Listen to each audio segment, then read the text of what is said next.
आश्रित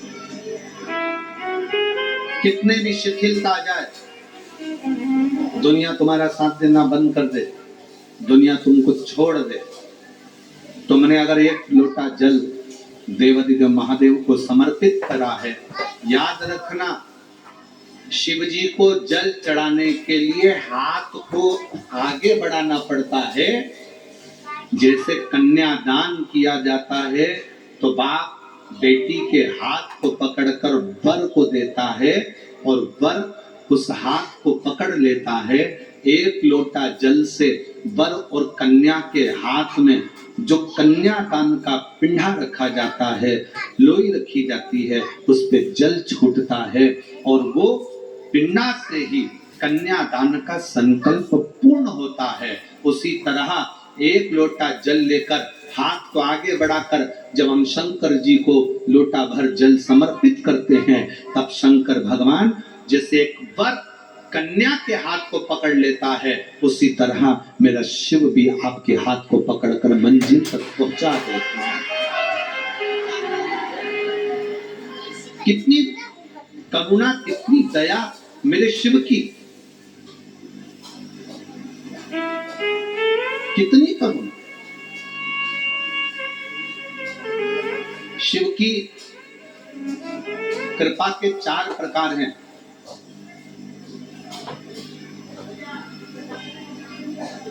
दो तली शिव जी की बेटी जिसने तुमरुका जी से 4 प्रकार की भगवान की कृपा को सुना। दो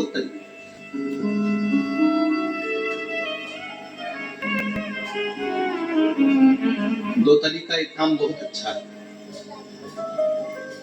शंकर जी की जो बेटी है जया, विषहरा, शामली वाली, आगे दो तली का एक काम सबसे अच्छा है। यदि किसी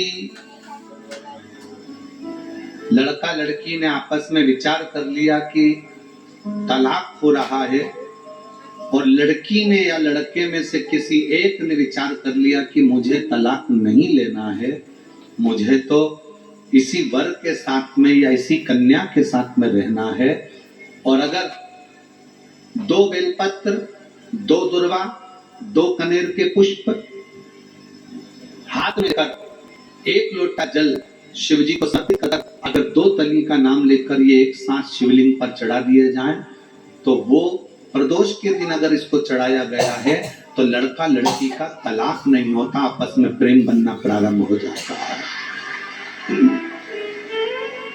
उनका आपस में प्रेम बनना प्रारंभ हो जाता है, एक दूसरे के प्रति समर्पण का भाव हो जाता है। एक आह है, कराह है, लगता है तेरे कछवी का बच्चा हो गया। 2 तली ने तुमरुका जी से पूछा कि आप कहते हो कि स्मरण से शिव की प्राप्ति है, क्यों नहीं? जब कछवी अपने बच्चे को याद करती है तो उसका अंडे में से बच्चा पोषित होकर निकलता है। उसी तरह कछवी कहीं पर भी रहे, वो अपने अंडे याद करती रहती है तो अंडे में बच्चा सुरक्षित रहता है। उसी तरह तुमरुका जी कहते हैं संसार का मनुष्य कहीं पर भी रहे, शिव को याद करता रहे तो वो सुरक्षित ही रहे। कहीं पर भी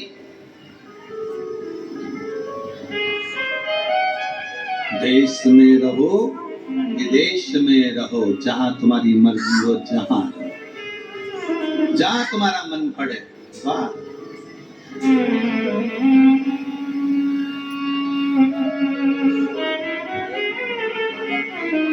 या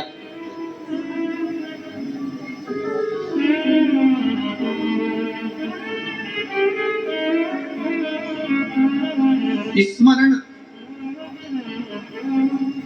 आपको और हमको पोषित करता है, स्मरण आप और हमको सुरक्षित करता है।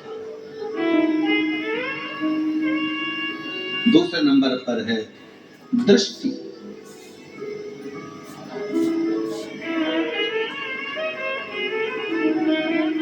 मछली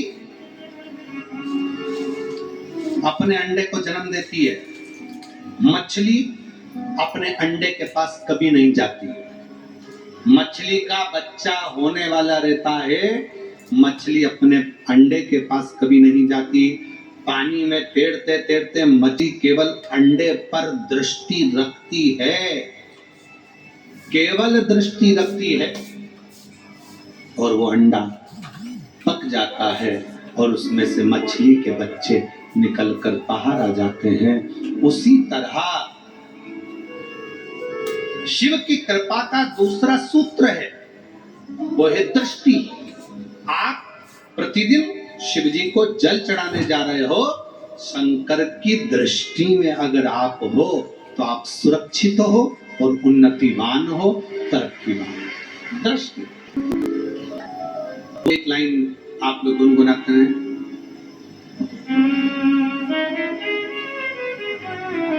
अपनी निगाह में रखना, ऐसा कुछ है ना।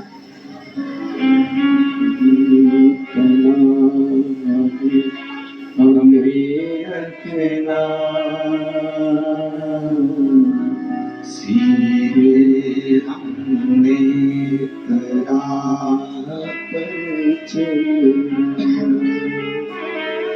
अपनी निगाह में हमें रखना,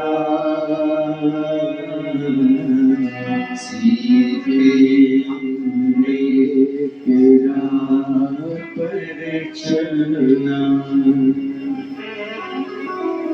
दृष्टि, और वह दृष्टि मूल हो।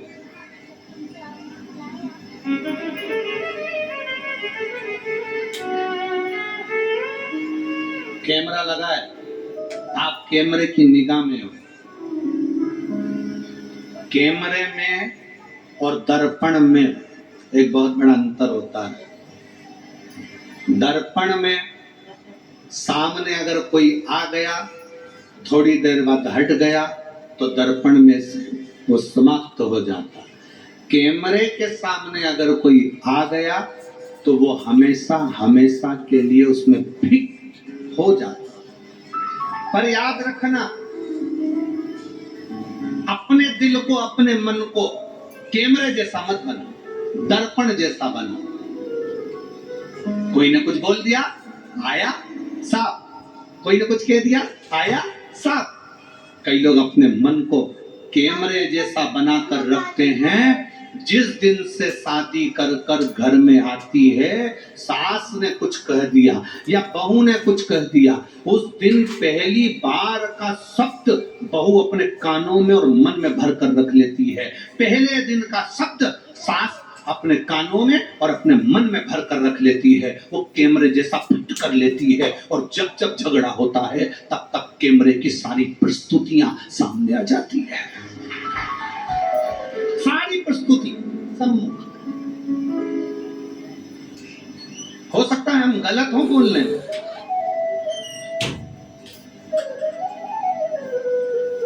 तुम्हारे पिताजी ने तो ऐसा कहा था, सास पिटारी में केवल एक साड़ी भेजी, ऐसी साड़ी मैं पहनती हूं क्या? लड़की विदा करी थी तो बहू के हाथ में थोड़ा बहुत सामान रख के भेजना था, तो पाँव पड़ेगी तो 500 200 रुपए देती। पहले दिन का जो कैमरे में कैच हुआ वो आखिरी तक चल रहा है, मरते दम तक। सास मर भी जाएगी ना तो भी बहू कैमरे की बात याद रखेगी, हमारी अम्मा तो ऐसी थी। कैमरा कैच कर रख लिया। दर्पण को, अपने मन को दर्पण जैसा बनाओ, सामने कुछ भी आए थोड़ी देर रहेगा, चले जाएगा। अपने मन को दर्पण बनाओ, कोई ने कुछ बोला साफ, कोई कुछ बोला साफ, कोई कुछ कह गया साफ। आग लगे बस्ती में अपन रहो। कितना बोलते हैं लोग, कितना कितना आड़ा टेढ़ा बोलते हैं, कितना कितना शब्द कर देते हैं, कितनी कितनी बातें कर देते हैं, पर अपने हृदय में मत। हमसे कई लोग कहते हैं उसने हमारे साथ बुरा करा ना, ए गुरुजी उसने ऐसा किया है, अब हम उसको मजा चखाएंगे। हम कहते काय को चखाओगे? मन को दर्पण रखो, उसने बुरा करा, हो सकता है उसकी संगति में, उसके पालन में, उसके संस्कारों में कोई कमी रह गई होगी, इसलिए उसने क्रोध कर लिया, इसलिए उसने अपशब्द कह दिया, इसलिए उसने ताने दे दिए। अगर उसकी माता ने परवरिश अच्छी करी होती, संस्कार अच्छा दिया होता, तो उसके मुख से ना कभी गाली निकलती, ना अपशब्द निकलता, ना आड़ा टेढ़ा संबोधन निकलता, ना किसी के लिए अपशब्द कहे जाते। समझो परवरिश में कोई कमी रह गई है, तो तुम क्यों उससे बदला लेने जा रहे हो? क्यों नहीं? मन को दर्पण बनाओ। थोड़ी देर के लिए दर्पण के सामने आया था, समाप्त हो,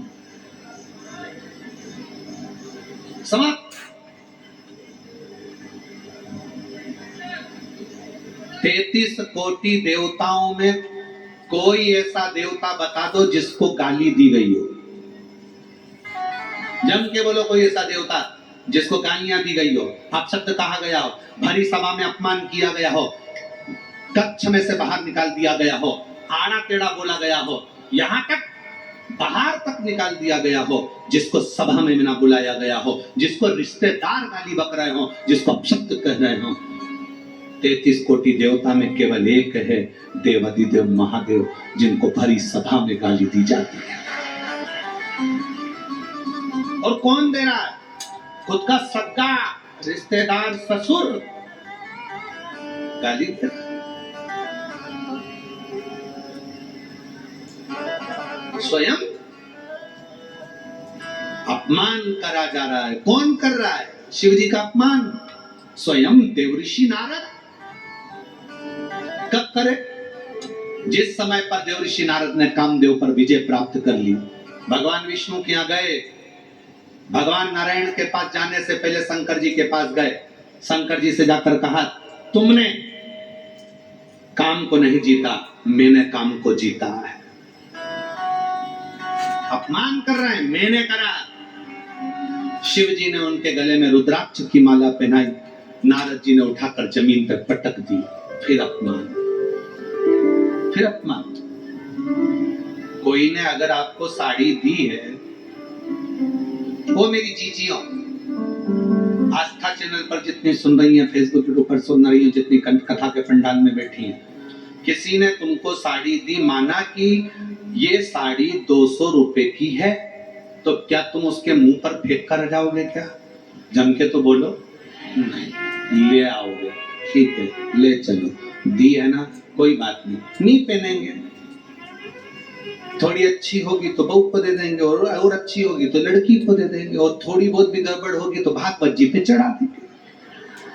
इसमें क्या दिक्कत?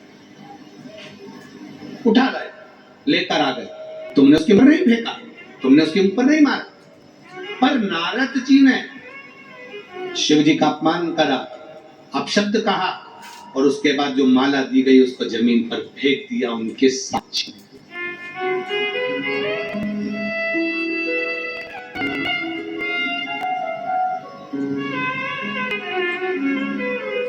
कितना शंकर भगवान को और शंकर भगवान के भक्त को बहुत कुछ सुनना पड़ता है, बहुत कुछ देखना पड़ता है, बहुत अपमान सहना पड़ता है। जगत गुरु शंकराचार्य जी महाराज जहां जहां से निकलते थे, वहां वहां के विद्वान जगत गुरु शंकराचार्य जी को रोक कर कहते थे कि तुम हमारे साथ शास्त्रार्थ करो।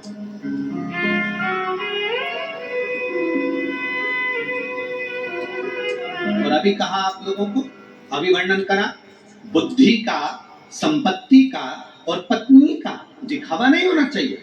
पर जगत गुरु शंकराचार्य जी महाराज, छोटी सी अवस्था, जगत गुरु शंकराचार्य जी जहां से निकलते थे, वहां वहां के विद्वान जगत गुरु शंकराचार्य जी को रोकते थे, रुको हमारे साथ बैठो।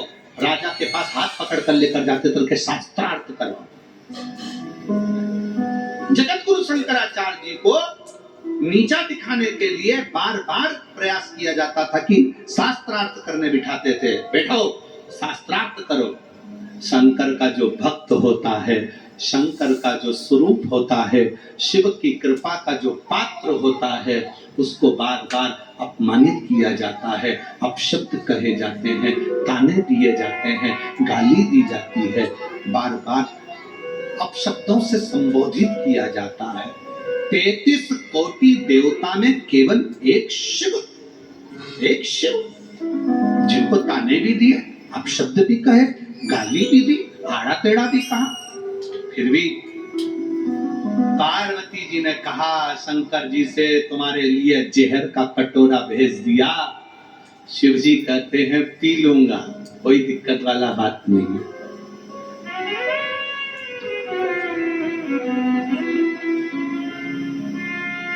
पार्वती जी बोली, जब इतनी गाली दी थी, तुमको अपशब्द कहा था, तो ये दक्ष प्रजापति को और सारे देवताओं को जहर पी लेना था। फिर क्यों शंकर जी के पास जहर लेकर आए? ये जहर तो तुम पियो ना। एक तरफ तो शंकर जी को गाली दे रहा, एक तरफ तो शंकर जी को अपशब्द कर रहा, एक तरफ तो शंकर जी का अपमान कर रहा, एक तरफ तो सभा में नहीं बुला रहे, एक तरफ तो सभा से बाहर निकाल रहे, और दूसरी तरफ जहर निकला तो शंकर जी के पास ला कर दिया, और अमृत निकला तो खुद पी रहा। पियो, जो अपशब्द कहने वाले उनको जहर पी लेना चाहिए। शंकर भगवान बोले, पार्वती तू इतना क्रोध मत कर, क्यों अपना बीपी बढ़ाती है? क्या मतलब ऊंचा नीचा करने से, क्यों मतलब ये सोचने से? फालतू की बात है। टेंशन ज्यादा लोगे तो शुगर हो जाएगी, बीपी हो जाएगी, थायराइड हो जाएगी, आधे से ज्यादा बीमारियां व्यक्ति को, तो केवल आधे से ज्यादा बीमारियां व्यक्ति को ये टेंशन लेने के कारण है। इसीलिए कहते हैं टेंशन नहीं लेना, मेंशन रहो, जिंदगी को मेंशन में जियो, टेंशन में नहीं। क्यों चिंता करें?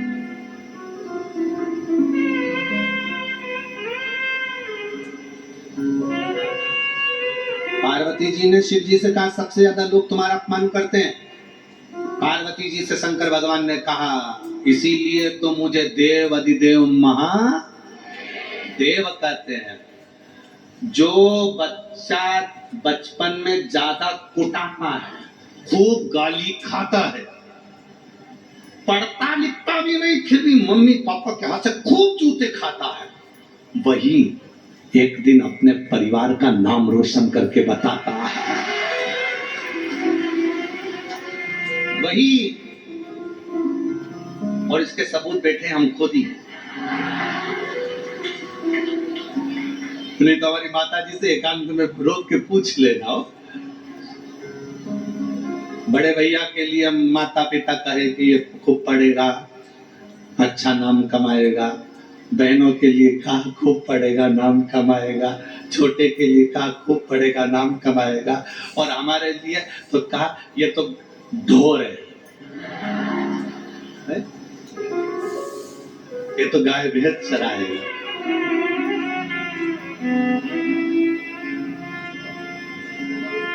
और तेरी कृपा का क्या भरोसा, कब किस पर हो जाए, जरा से हम पर कर दो, जरा से हम पर कर दो। महाराज, कई बच्चे ऐसे हैं आपके नगर में, आपके मोहल्ले में, आपकी कॉलोनी में, आपकी सोसाइटी में, आपको लगता ही नहीं होगा ये क्या कह रहे हो, उसने इतना नाम कमा लिया, क्या बोल रहे हो?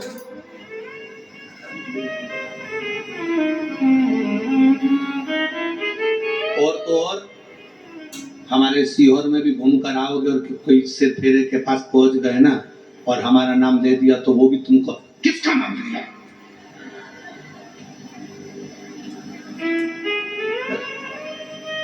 तेरी कृपा का भरोसा, कब किस पर हो जाए। जो ज्यादा, घर में 4 बहुएं हैं, 4 बहुएं हैं, बहुत अच्छी हैं, सब अच्छी है, उसमें से एक बहू सास को नहीं भाती है, अच्छी नहीं लगती है। याद रखना, मरने से पहले उसी से पाला पड़ेगा, उसी से पाला पड़ेगा, वही संभाल लेगी, वही साथ लेगी, दौड़ेगी, लेके भागेगी। इसलिए निवेदन है क्या किसको रोइए, चादर तान के सोइए। किसी के लिए शिव जी को अपशब्द कहा, शंकर भगवान को ताने दिए, शंकर भगवान को आड़ा टेढ़ा कहा। विष किसने पिया? शिव जी ने। अमृत तो सब पीने वाले थे, विष का पिटारा किसके माथे पर आए? शंकर भगवान। अब जब तुमने अमृत पिया है तो तुम इतना बोल रहे हो तो पी लो, एक एक गुट पी लो। सारे देवता, पार्वती जी तो कहने में पीछे नहीं हटती। पार्वती जी जिनका पति बहुत भोला होता है ना, उनकी पत्नी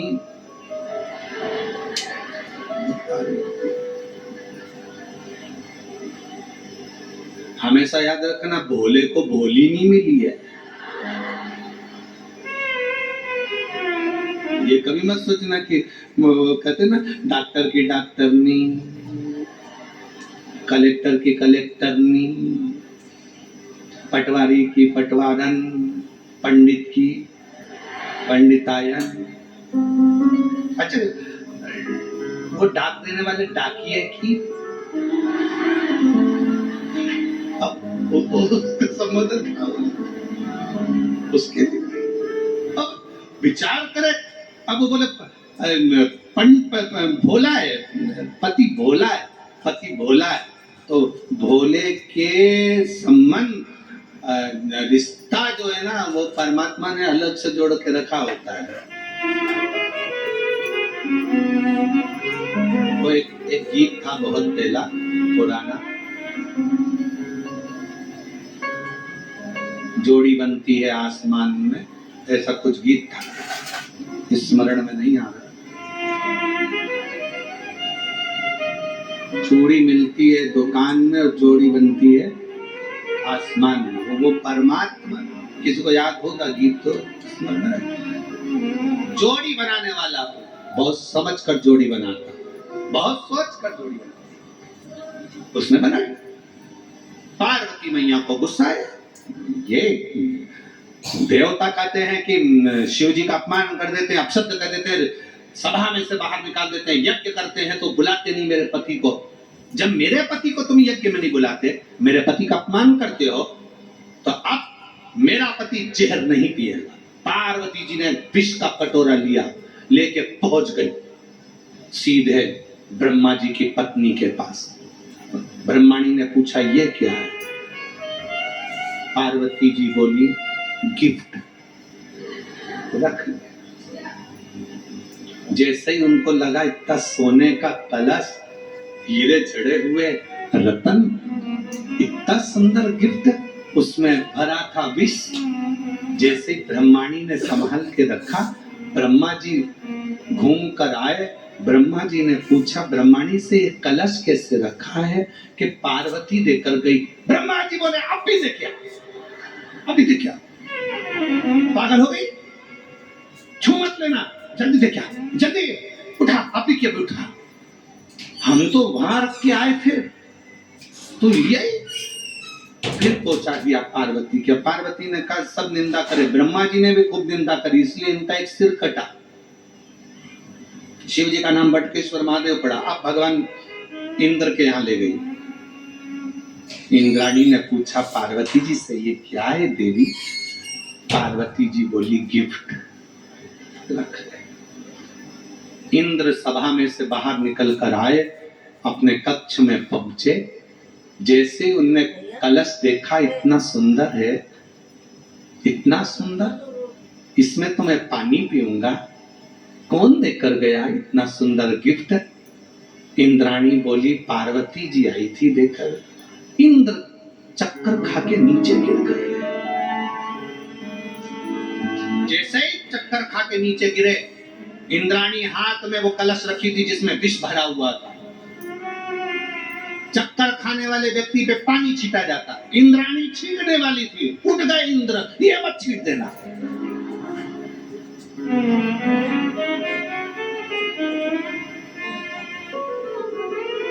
ये मत छीटना, बाहर करो, देखिए जल्दी से। फिर ले गई।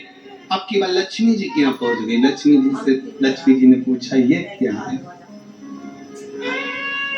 पार्वती जी ने कहा तुम भी समुद्र में से निकली हो, ये भी समुद्र में से निकला है। सब देवताओं ने हमारे घर पर दे दिया था। थोड़ा ज्यादा दिख रहा था तो जब हमारे यहाँ पर बैंगन ज्यादा आ जाते हैं, अभी भाई हमारा एक तरबूज दे के चले गया इतने सारे, तो क्या करो, हमने कहा सबको बांट दो। जब बैंगन ज्यादा आ जाए, लौकी ज्यादा आ जाए, आलू ज्यादा आ जाए, भुट्टे ज्यादा आ जाए, मूंगफली ज्यादा आ जाए, तो अड़ोसन पड़ोसन के दिया जाता है। पार्वती जी ने कहा एक कलश बहुत भरा हुआ था तो हमने सोचा आधा तुम्हारे यहाँ दिया है। तुम्हारे लक्ष्मी जी ने जैसे सुना ये तो हलाल भी, अमृत तो भी निकला। लक्ष्मी जी तुरंत नारायण के पास पहुंची, चरण दबाते दबाते नारायण जी ने आंख नहीं खोली, तब लक्ष्मी जी फिर चरण दबाती हुई धीरे से बोली, दरवाजे पर विष आया है। जैसे ही आया नारायण जी उठ के बैठ गए, तू हट पहले, क्या हुआ? कि विष कहाँ है? वो कौन लाया? पार्वती जी। भगवान विष्णु हाथ जोड़कर बोले, माँ 33 कोटि देवता की सामर्थ्यता नहीं है कि विष पी ले। पार्वती जी बोली, मेरे पति को तो लोग गाली देते, अपशब्द कहते, ताना देते, आड़ा टेढ़ा बोलते, अपशब्द कहते, सभा से निकाल देते, यज्ञ में नहीं बुलाते। अब विष मेरा पति काय को पिए? तुम सब पियो। माँ किसी देवता की सामर्थ्यता नहीं है कि कोई पी ले। माँ विष केवल एक शिव ही पी सकते हैं। क्यों? जो अपमान सहने की सामर्थ्यता रखता हो वो जगत का सारा विष पी सकता है। सारा सब कुछ। जाओ।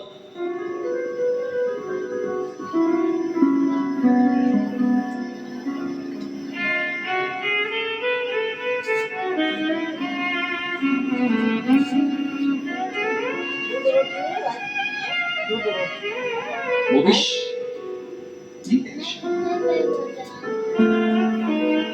और विष शंकर भगवान पीते, पेट के अंदर वो विष चले जाता। पेट में शंकर भगवान के पूरी सृष्टि थी, सब मर जाते, तो पार्वती जी कंठ में बैठ गई, विष को वही रोक लिया और भगवान शंकर नीलकंठधारी बन गए।